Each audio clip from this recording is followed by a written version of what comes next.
Balancing is what we're going to talk about. Balancing not on one foot, that's another class, but we're going to talk about balancing in the diet.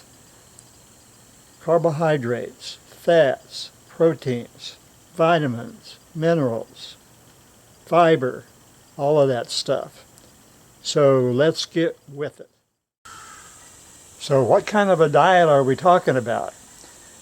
Well, not a fad diet, but a diet that's been proven over literally thousands of years.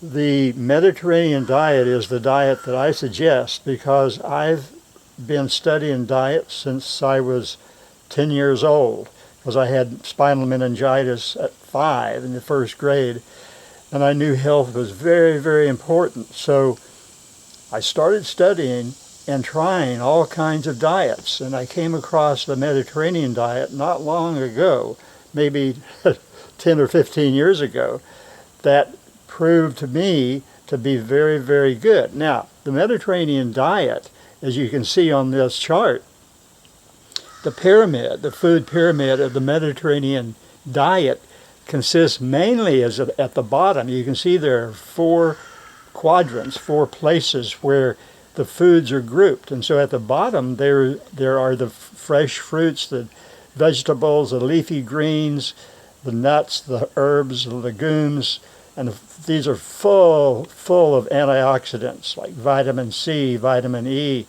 and all kinds of minerals. So that is the abundance, that's you might say, the bulk of the Mediterranean diet.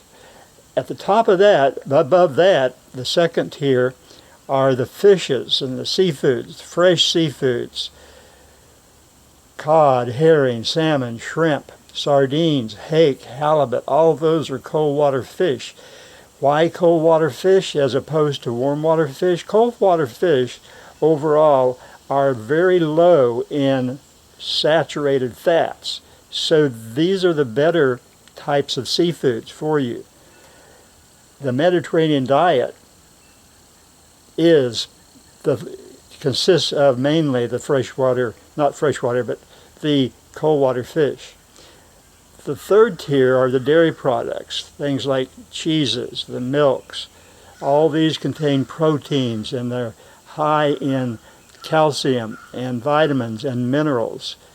And this is what's suggested as far as not in abundance, but in addition to adding to the lower and the second tier.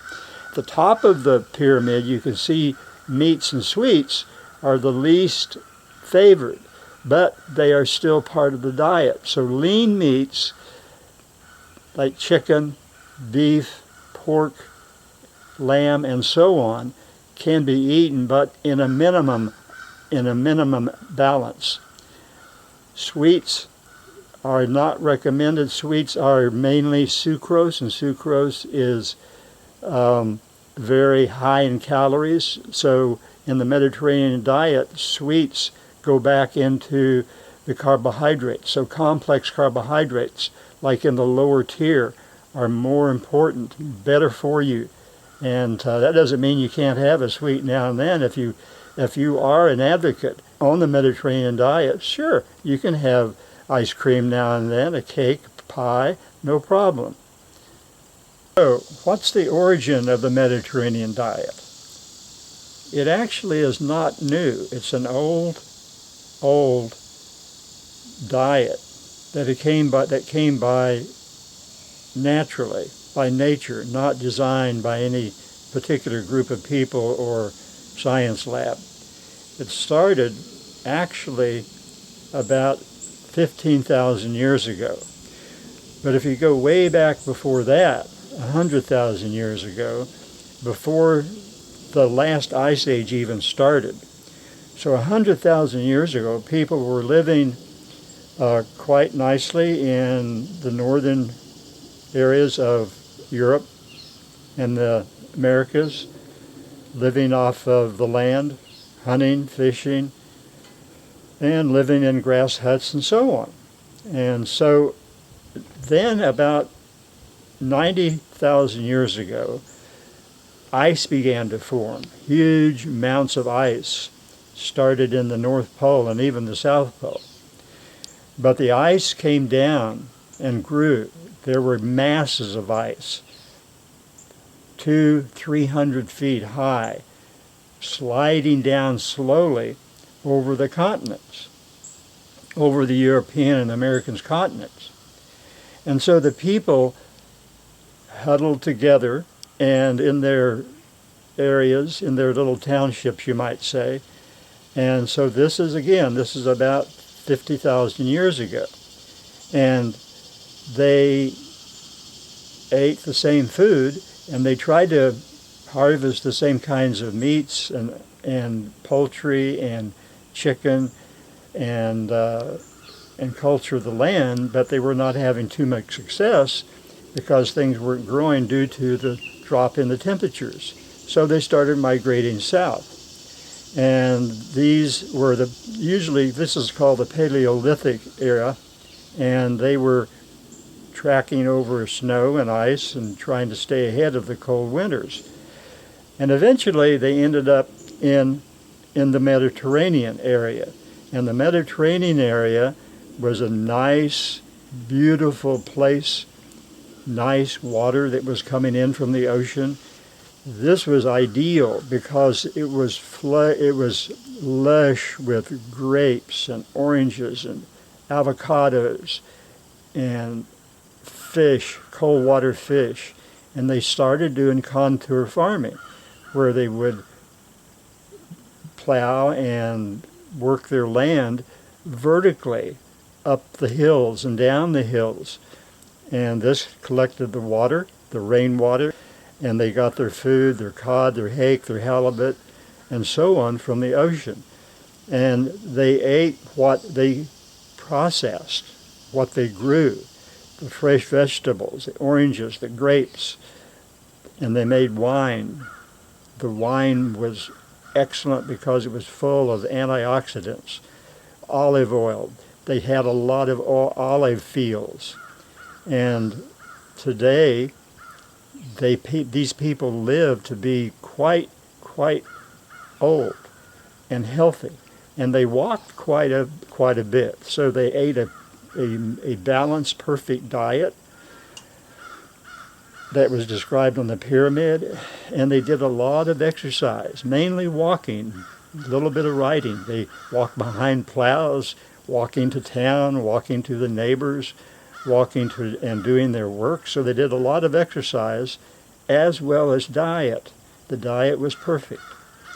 And so what's not to like about the Mediterranean diet? So it's about 17,000 years old, because at about 17,000 years ago is when the ice started regressing back.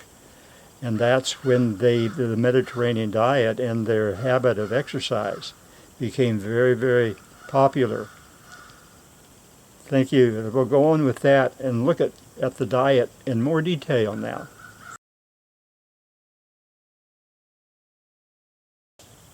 Okay, let's get a little bit deeper into the balanced diet. So we're looking at this diagram of a balance. On the left side are the legumes, the herbs, the beans, nuts, grains, olive oil, fruits, veggies, and so on. On the right side, lean meats, egg, poultry, fish, and yogurt. So if you look at this, it might bring to mind that this correlates to the pyramid that we looked at. On the left side of this balance is the lower quadrant of the pyramid.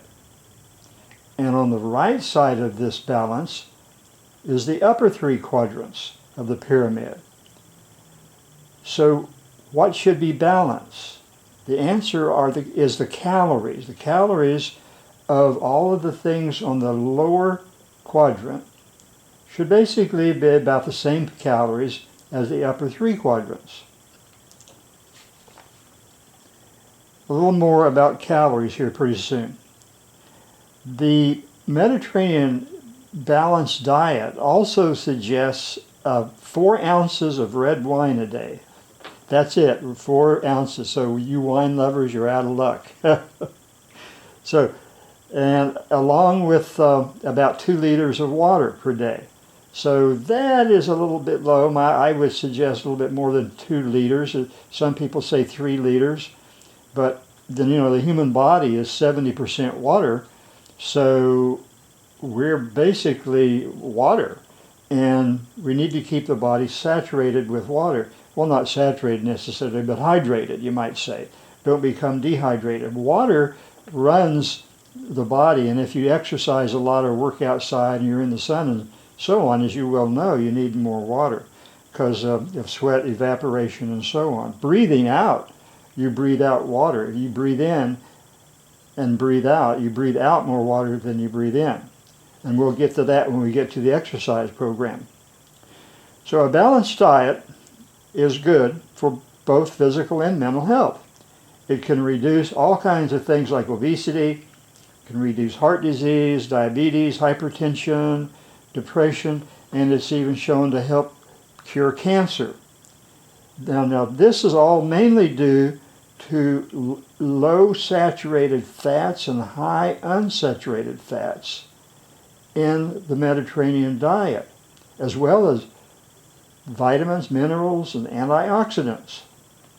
We'll talk about antioxidants. What is an antioxidant? And so there are 3 kinds of foods. 1, carbohydrates, and the Mediterranean diet is about 50% calories of carbohydrates. And it gets kind of a reason that the balance has the carbohydrates over on the left, the grains, the legumes, the veggies, and so on, with a little fat and some fiber. Fiber is very good. The second kind of food is protein. Protein should consist of, or does consist of, between 10 and 35% of the calories that you would take in.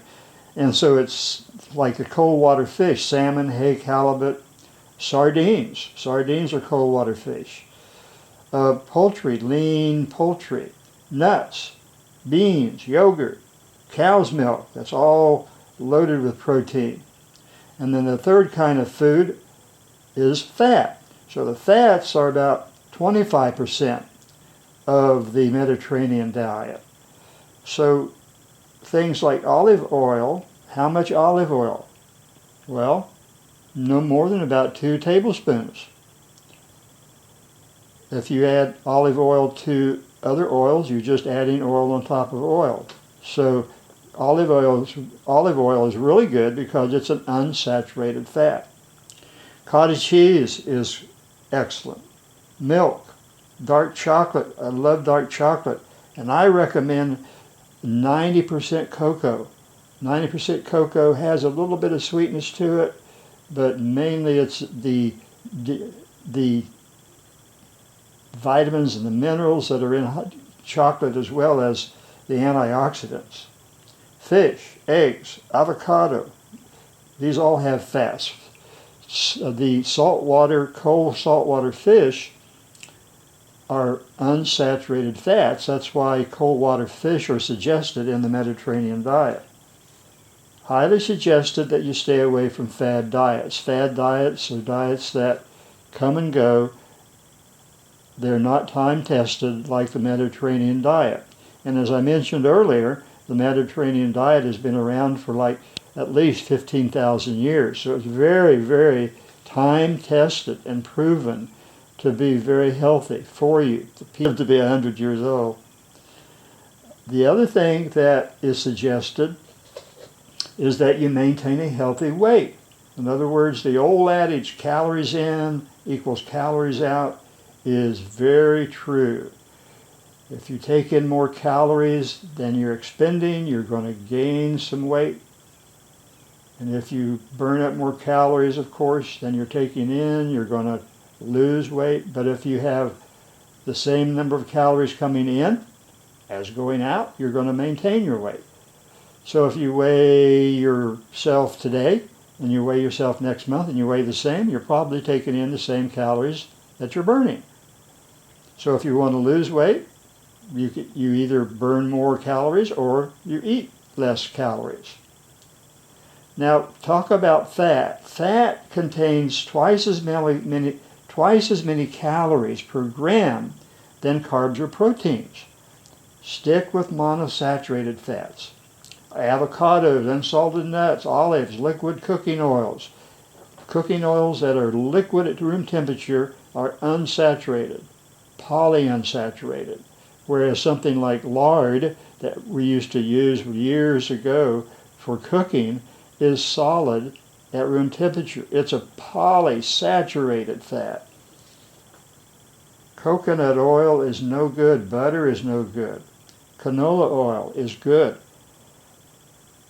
Now, a balanced diet should consist of not more than 30% of unsaturated fats. 30% of unsaturated fats.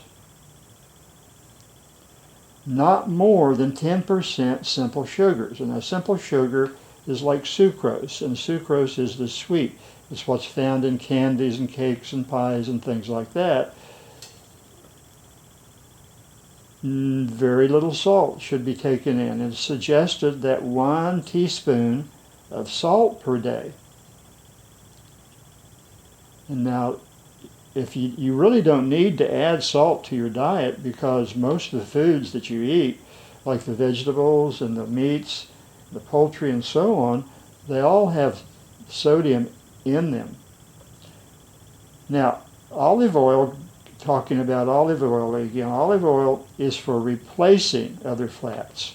In other words, if you are putting salad dressing, French dressing, ranch dressing on your salads, you might want to negate that and put in olive oil, because olive oil has no sodium. It's highly unsaturated, whereas the others have very high sodium. Look at the labels of your foods that you eat. How much sodium is there? How much sugar? For example, Thousand Islands and ranch dressing on your salad, and then you add some olive oil, thinking that the olive oil will negate the high sodium of the content of whatever you're using. It just doesn't work that way. High sodium works with fat cells by bringing in more water. So here's a little demonstration of a balloon. So I've got a balloon, and so this balloon is a lot like a fat cell. It's empty inside, and it's a cell that's shaped like a balloon. The nucleus, the mitochondria, all the organelles are within the rubber of this balloon, if the balloon is a cell. So it's a hollow inside. So everybody has X number of cells, fat cells in their body. So if you have 1 million fat cells, somebody else might have 2 million fat cells, somebody else might have only 500 fat cells. The only way to get rid of fat cells is by surgery, is through liposuction, things like that, if you want to undergo that and take that chance. But I wouldn't want to. It's better to go by diet, to lose the weight that fat contains. So, if you consume a lot of sodium and a lot of sugar, what happens is that the sugar, or the sodium from the sodium chloride, the salt, goes through the membrane, through the cell, into the center of the cell, the fat cell. And that, through osmosis, brings in more water from your body, from your blood, into the fat cells. Okay, so maintain a healthy weight. Let's take a look at the National Institute of Health Body Mass Index now. So this chart has your height on the left side in bold numbers, 58, 59, 60, 61, and so on. So that's your height in inches. If you're 5 feet tall, you would be 60 inches tall. 5 times 12 is 60. So that's an easy number to remember, 60. So if you're 5 feet 8 inches tall, you'd be 68 inches tall. You don't have to go around converting inches into, or feet into inches, if you just simply know that 60 is 5 feet. So if you're 60 inches high, you're 5 feet. If you're 5 feet 10 inches, you'd be 70, right? 60 plus 10, 5 feet 10. Okay, if you were 6 feet tall, you would be 72 inches. Now, you weigh yourself. If you go into a doctor's office, they usually take your height, or they might ask you, how tall are you? If I'm 5'8". So then they put you on the scale and you weigh, let's say you weigh 150, so you'd go to 68, and then across 125, 131, 138, 144, 151. So you take 151, go up to the top, and it would be 23. So the nurse would report to the doctor that your body mass index is 23. So the 23 to a normal average Joe Blow doesn't mean anything. What we're concerned with is where you are on the chart. So if I've got that at the bottom, that over to the right along the 24 BMI, body mass index, is the healthy weight. Beyond that is considered overweight, and beyond that is considered to be obese. Now, this is just a ballpark figure. You have to remember that this is not hard and true law as far as a weight goes. You can be very muscular, heavy bones, and weigh more, but still not be overweight. For example, if you're 5 feet 8 inches tall and you weigh 175 pounds, go to 68, go all the way over to 177 or 171 in there somewhere, it says you're overweight. But if you're muscular and you don't have much fat, you're not going to be overweight. So this is just a ballpark figure. Just something to look at, something to maybe to work with, to play around with.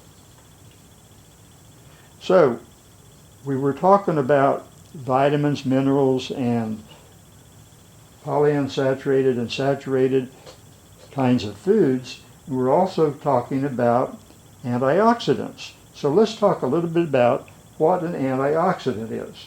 So here's a picture of a atom, two atoms in fact. One says oxidation at the top, the other says reduction. The atom on the left has 1 electron in the outer orbit. The atom on the right has 7 electrons in the outer orbit. The one on the left is giving its electron to the one on the right. So what's happening here? Well, atoms basically prefer to have their outer orbit filled with electrons. So this atom on the right only needs 1 electron in the outer orbit. The one on the left has 1, and it could give its 1 electron to the one on the right, and it would be then stable, or happy, you might say, if they're happy atoms, because it has 8 in the second orbit, 2 in the first orbit, 8 in the second orbit, and 1 in the third orbit, so it would give its 1 electron to the one on the right, and the one on the right would be happy. Now, if that happens in the body, in your cells, look at this other picture of the tomato at the top. So the tomato is resting there on your countertop, and it's taking in oxygen, and you might have it in the sun, and the sun is bombarding it with radiation, and what happens is that it loses electrons in its cells, and then it starts to get kind of moldy, And then the bacteria start to attack it because it's becoming weak, and it then just deteriorates into a lump of nothing. Same thing can happen with the cells. So at the bottom is a normal cell, healthy cell, let's say, in your body. So we want to maintain that cell healthy all the time as much as possible.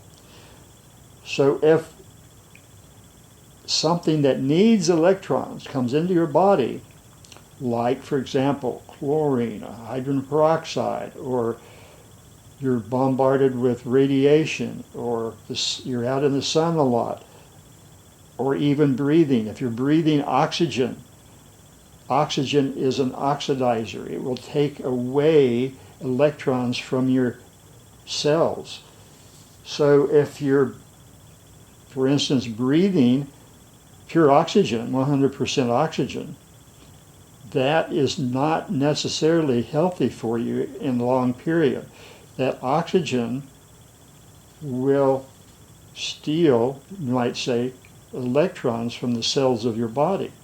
This is why divers who breathe pure oxygen with rebreathers, well, this is in the old days, anymore the rebreathers are technologically designed not to give you pure oxygen at all depths, but in the old days an oxygen rebreather used pure oxygen, and if you went down below 30 feet, which would be 2 atmospheres, you would get oxygen poisoning because of the pressure. You'd get twice as much oxygen with pure oxygen. You'd get overindulged, overcompensated for that oxygen. And the oxygen, the O2, would take the electrons from the cells of your body, your brain, your nervous system, and you'd pass out. You'd basically burn the brain up. So the Mediterranean diet is the preferred diet. And just to recap, summarize, we want to maintain a good balanced diet. The Mediterranean diet is the one that's suggested, I suggest. I've looked at all kinds of diets, and this seems to be the best of any diet. It's just a simple, everyday diet. And like I said a while ago, you can eat ice cream, cake now and then. It doesn't hurt. If you're on this balanced diet, you need to feel guilty because you're on a very good diet. And maintain a good weight, exercise, do yoga for the mind, the brain, the breath, the body, everything. And you'll feel better, you'll look better, you'll be better. Have a great day. Namaste. I love you.